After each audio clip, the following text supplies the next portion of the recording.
Hey everybody, welcome back to another action figure unboxing and review, G.I. Joe Classified Edition. And today we're going to be taking a look at Robert Grunt Graves. Now this figure has been available in the United States for several months now, but I only just got it here in the UK. For some reason, our Pulse Grunt was backed up to May, even though he was shipping in the United States, I want to say like December or something. Maybe it was a little earlier than, or later than that, like January or February. The point is, America's had it for several months, and I don't know why they couldn't get this figure out to the Europe any quicker. Maybe they had a factory issue, or they just didn't make enough the first go around. They thought he was going to sell, or he wasn't going to sell as well, or maybe he sold better than they thought he would, because of the Steel Brigade helmet, which gave him troop building potential. That could be a lot of people bought multiple Grunts so they could use the name Grunt, you know, the head sculpt Grunt, to lead an army of the Steel Brigade figures. But in any case, I only just got him like a week or a week and a half ago or so. And so I'm reviewing him today since he's the newest figure I have, and he's also the earliest in the line. All the other figures I have waiting for review are numbered in the hundreds. This Grunt is only 87 in the line, so I figured I'd get to him first. I'm also going to be reviewing Retro Scarlet and Retro Recondo this week because they are the ones who won the community poll. Not as many people voted this time, though. I really hope you guys get votes in for the next poll, because I like to see as many votes as possible. I've got about 89 subscribers, so I should be getting at least 40 or 50 votes, I would hope. Unless I've got like 20 actual people watching and the rest are all bots. I guess that's a possibility. But I also got rid of the black cloth that I used to lay across the table because it didn't really add anything, and it made the harder to stand the figures up because the cloth would sometimes bunch up. So I figured I don't need that anymore. I don't even know why I put it down in the first place, to be honest with you, because this table's pretty dark itself and it doesn't look that bad. But anyway, here we have the Grunt figure. And as you can see, he's got a burning vehicle in the background. Looks like a helicopter, judging by the propeller sticking up. And he's also got a helicopter right there. That isn't the Dragonfly, though. It doesn't look like the Dragonfly. Also a lot of smoke coming up there. And then you got an image of the figure itself. We got artwork on the front here. G.I. Joe Robert Grunt Graves. There's the ribbon with all the gear he comes with. Classified series. Legalese. More, or a larger shot of that artwork there. Number 87 on the line. QR code and file card info. More legalese. 6.3 inches tall is our guy Grunt. There's all the stuff he comes with. There's a close-up of the pad he's got attached to his chest. And there's a close-up of one of the overlays he has on his legs. So, there's his box. All that's left to do now is open him up.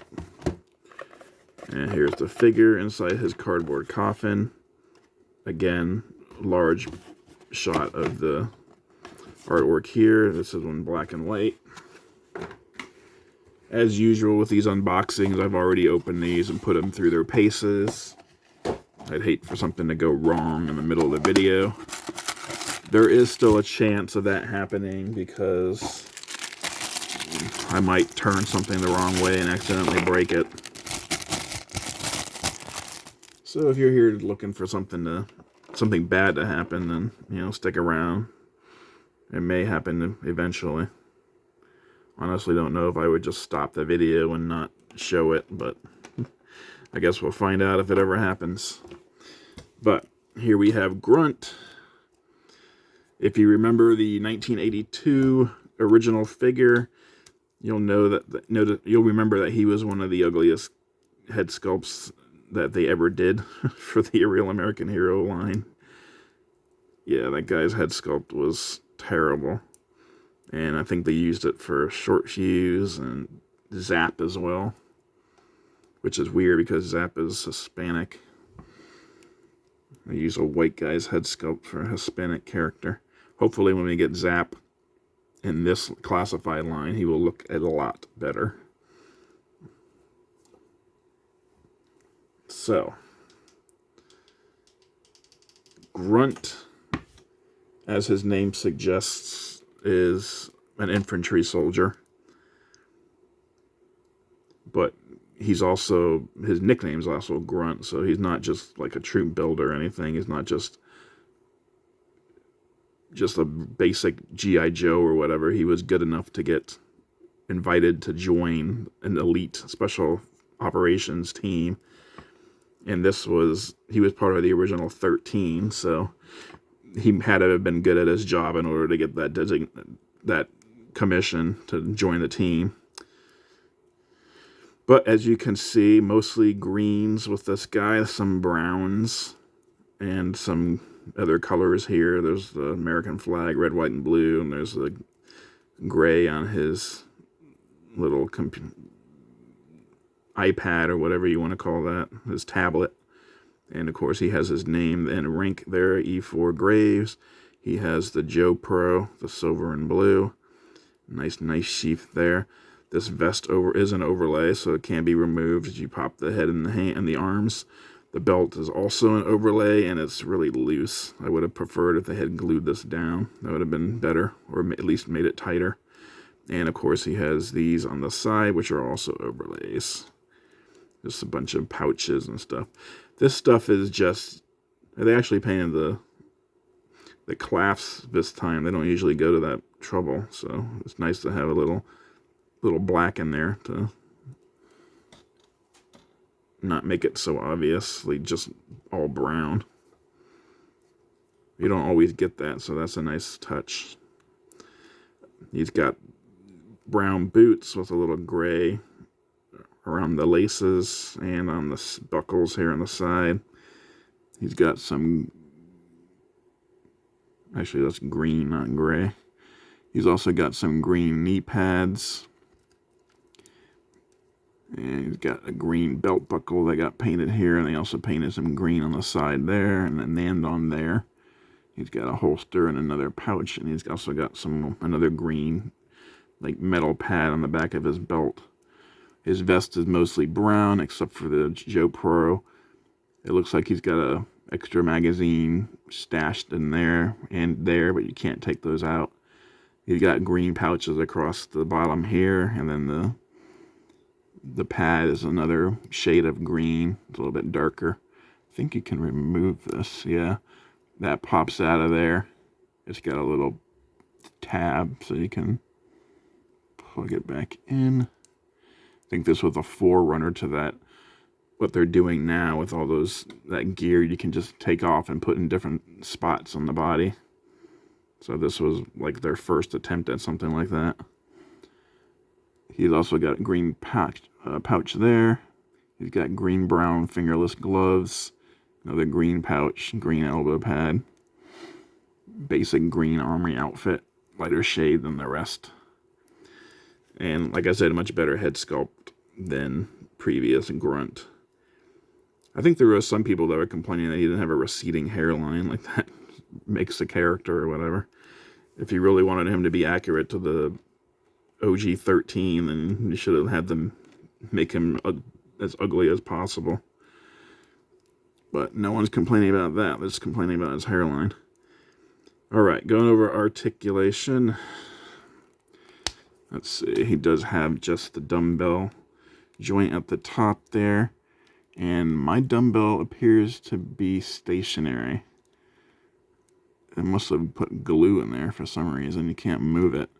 He does have neck articulation though, but the dumbbell itself is completely stationary. That's a weird decision.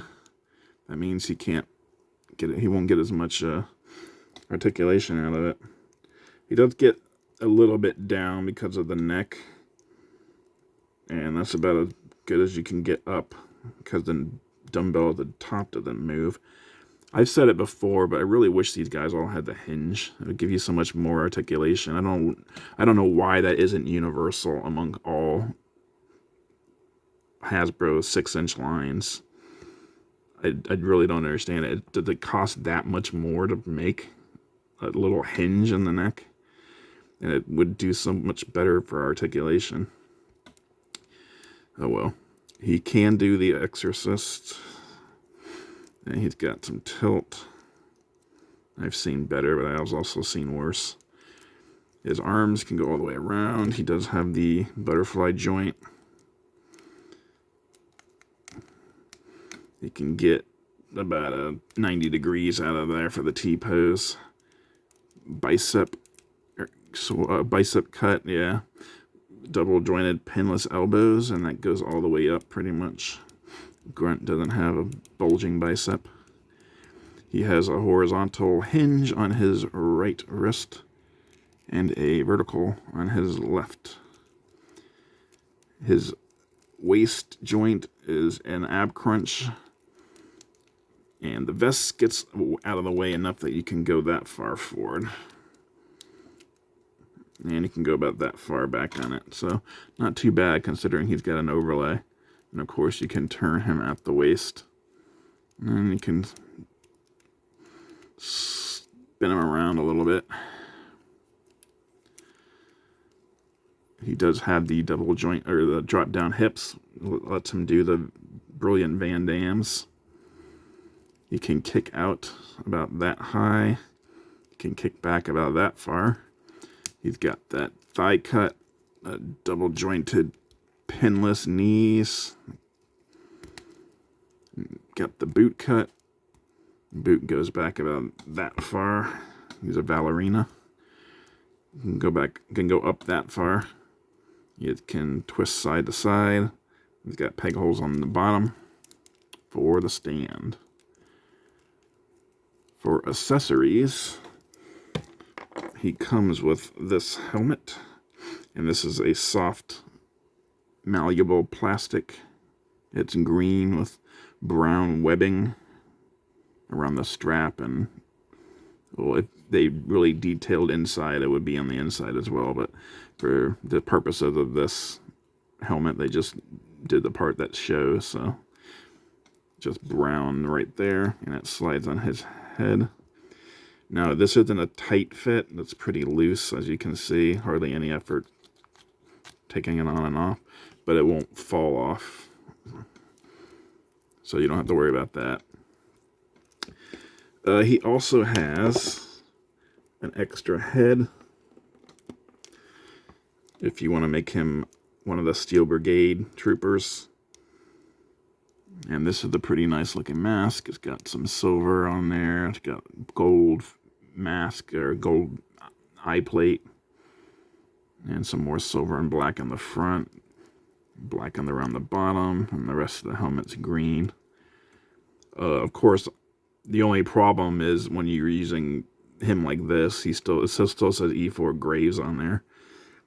But if you wanted to just have an army of green shirts, you could pop the head and the arms and take the vest off, and then you would have just a normal green shirted Steel Brigade trooper. And then Grunt could have this part, the vest with the name tag and everything. So that would be doable, I'm pretty sure. He also comes with this knife, which is nicely painted blade there. And it's got a black handle, looks pretty good. Can slide that in there. Of course, when he's got the knife in the sheath, then it makes it harder for him to use his little computer in the front there. They kind of get in the way of each other. He also has this handgun. This is the nice looking handgun. It's got a peg hole for blast effects, no removable magazine. And it's all black plastic, pretty decently solid. It is a little bendy, but because it's so small, it's not that noticeable. And you can slide that into his holster here. Now he has a really weird holster design. Like, that would be a very difficult draw. You'd have to come across your whole body with your right arm to grab that out of your holster. It doesn't look like it would be easy to snatch it with your left arm. I don't know why anyone would use a holster like this. It would be so much better to have it on your leg or just right on the side of the hip instead of near the back. It's kind of a weird holster design. He also comes with this backpack, which is just all in green plastic, nothing else to it. It's got a peg in the back and 2 pegs on the side. You can stick that on his back right there. Easy peasy. He comes with this M4 style rifle, all in black plastic again. Mine's a little bent, but I haven't fixed it yet, but I'll get to that. It's pretty, like, it's not as gummy as some of the other weapons, but it is still a little gummier than it should be.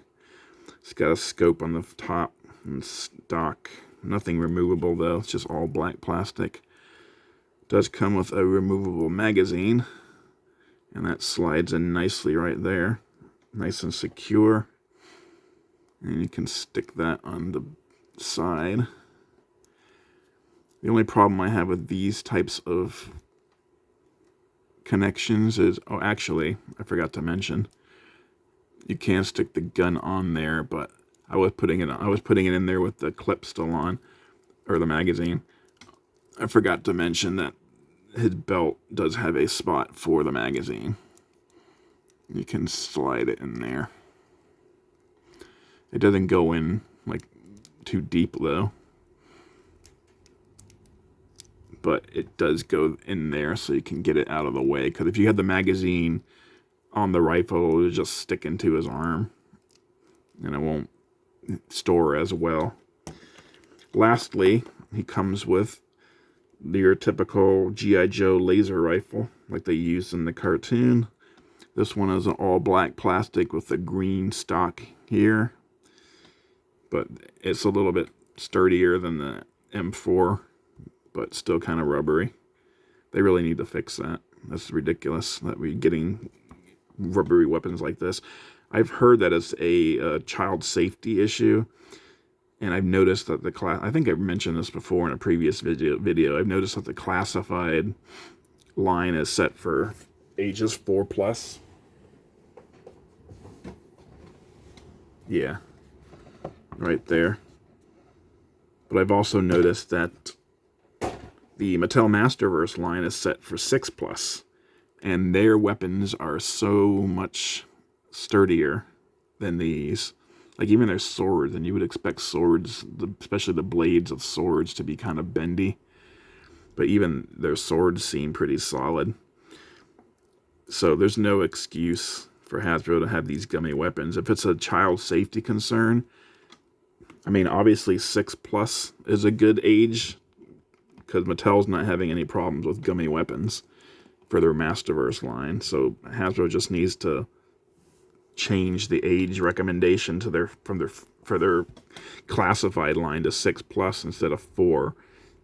Because I can pretty much guarantee there aren't any 4-year-olds playing with these figures. No one is buying a $25 figure to give to their 4-year-old to play with. They're giving them like Playmobil and stuff like that, and they're not giving them G.I.Joe classified. So just make it 6+, give us sturdier weapons, and people will be happier, I imagine. But there you have Grunt. Not a lot to him. He's one of the more plain Jane type Joes. unlike compared to some of his contemporaries in the Joe team, and especially some of the characters I have over on Cobra, he's really basic. But he's one of the OG 13, so he's a must-have for people who were with the Real American Hero line from the beginning, like I was. I don't remember if I had Grunt growing up or not. I think I did, but I'm not sure. It could have been Zap. It could have been Short Fuse. It could have been any of those green guys with those green shirted guys with the identical head sculpts. But I'm pretty sure I had Grunt. I think I had basically all of the OG 13. I'm trying to remember. It's been so long. I'm fairly certain. And I'm going to end the video there because the power just went out. So at least I finished everything before that happened. But anyway, like and subscribe, comment down below. Very sorry about the power going out. And I'll talk to you next time.